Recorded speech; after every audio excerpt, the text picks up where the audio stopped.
আমি প্রথমে একটা কথা বলতে চাই ইসলামী ব্যাংক নিয়ে। হুম। ইসলামী ব্যাংকটা কিন্তু বাংলাদেশি শেয়ার ছিল না বললেই চলে, অধিকাংশই ছিল বিদেশি ওয়াইসি, মুসলিম কান্ট্রির বিভিন্ন মুসলিম ফান্ডেড, এবং সেখানে এই কাজগুলো করেছিলেন শহীদ প্রেসিডেন্ট জিয়াউর রহমান। কিন্তু শহীদ প্রেসিডেন্ট জিয়াউর রহমানের মৃত্যুর পর আহ সত্যিকার অর্থে মীর কাসেম গংরা এই ব্যাংকটা দখল করে। কাজে এই দখলটা এখনকার নতুন না, এটা সেই সময় 75 পরবর্তী, এবং তখনকারই সবকিছু ক্যাপিটাল, এবং ধীরে ধীরে পরবর্তীতে সব বিদেশি ক্যাপিটাল গুলো শূন্য হয়ে যায়, কিন্তু টেকনোলজি থিঙ্কিং সবকিছু আগের। দ্বিতীয় কথা হচ্ছে, আমরা কোনো হীনমন্যতা কাউকে দেখাইনি। আমাদের কথা হচ্ছে, আওয়ামী লীগ যেভাবে মুক্তিযুদ্ধ নিয়ে সারাদিন গান গাইতো, এখনকার এই এই জুলাইয়ের আমরা এই জুলাই নিয়ে গান গাইতে চাই না, আমরা মানুষের জন্য কাজ করতে চাই। হুম। তৃতীয় কথা হচ্ছে যে ছাত্রলীগের ছেলেদের ছাত্র দলের কমিটিতে, হ্যাঁ, বিএনপিতে তো এটা হয়, আপনাদেরও তো হয়। আমাদের একজন, এই যে এলডিপির একজন জয়েন করেছে না আপনাদের কমিটিতে, এটা তো হয়। কিন্তু গোপনে গুপ্তভাবে রাজনীতি বিএনপির কেউ কোনোদিন করেনি। ছাত্রলীগের একটা ছেলে তো কমিটিতে আসতেই পারে, এটা নিয়ে বিএনপির কোনো মাথা ব্যথা নেই বা গা ব্যথা নেই। কিন্তু আমরা এই যে যার কথা বলেছেন সাদিক কাইমকে আমি আসলে কম চিনতাম, কিন্তু ফয়সেম ফরহাদ, ও তো আমার হাতে তৈরি একজন বিতার্কিক জসিমউদ্দিন হলের। আমি তখন থেকে ভাবতাম এই ছেলেটা শিবির করে, কিন্তু সে ছাত্রলীগের পোস্টে ছিল। এবং সে যখন কথা বলতো, আমি কেন Sarjis, Hasnat, they all talked about high, very high about Awami League, এবং আওয়ামী লীগ এবং শেখ হাসিনা সম্পর্কে। এমনকি বঙ্গবন্ধু নিয়েও তারা এভাবে কথা বলেননি, কিন্তু শেখ হাসিনাকে নিয়ে বলেছেন আমার সামনে।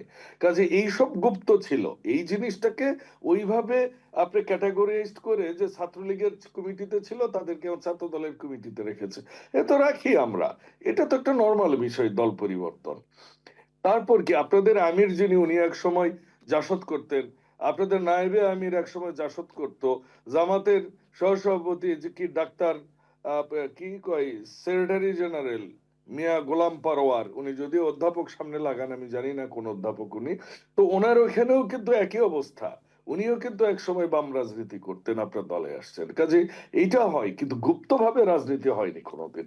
আপনি যার কথার রেফারেন্স দিয়েছেন, আমি মনে করি না, কোনো ডকুমেন্ট থাকলে প্লিজ একটু ইয়ের আজকের উপস্থাপক এবং ডেইলি স্টারের মাধ্যমে আমার সাথে শেয়ার করবেন, পরবর্তীতে আমি রেকটিফাই করে নিব। জি। সংবিধান সংস্কার পরিষদ গঠন করার যে কথা ছিল সেটি তো হয়নি। সংবিধান সংস্কার পরিষদ করার কোনো কথা ছিল না। এই কথাটা, সংবিধান সংস্কার তো আমরা সংস্কার কমিশনই করেছি, সেখানে 8 মাসে এটার না, একটা কিন্তু গণভোটে ফয়সালা গণভোটে হয়ে তো এটি গেছে। ছিল। গণভোটে তো এটি ছিল ফজলুদ্দা বাবুল। দেখুন, গণভোটের ঘতে এটাও ছিল, কিন্তু যে দল মেজরিটি পাবে সেই দলের নির্বাচনী ম্যানিফেস্টো অনুযায়ী সেই দল সংস্কার করবে। আমরা 72 বলছি না, আচ্ছা। আমরা বলছি 75-এর পরবর্তী সংবিধান এবং আচ্ছা। পঞ্চম সংশোধনী, আমরা সেটাকে স্ট্যান্ড করতে চাই। কারণ পঞ্চম সংশোধনী আমাদের দেশকে একটা অন্য লেভেলে নিয়ে গেছে, সেই জায়গাতে আমরা থাকতে চাই। তা আপনারা মনে করছেন যে সংবিধানের কোনো সংস্কার প্রয়োজন নেই এই মুহূর্তে, তাই তো? 72-এর না, সংস্কারের প্রয়োজন আছে তো, যে সংস্কারগুলো আমরা ঐকমত্য কমিশনে, সংবিধান সংস্কার কমিটি যেগুলা সাজেস্ট করেছে, আমরা সেগুলো তো সংস্কার করব, এবং সেটা জুলাই সনদ অনুযায়ী করব, কেন করব না। আমরা মানবাধিকার আইনও সংস্কার করব, আমরা বিচার ব্যবস্থার পৃথকীকরণ আইনও আমরা সংস্কার করব, আমরা গুণ আইনও সংস্কার করব, আমরা সংবিধানের যে ধারাগুলো নিয়ে কথা হয়েছে সেগুলো নিয়েও তো আমরা সংশোধন করব। জি।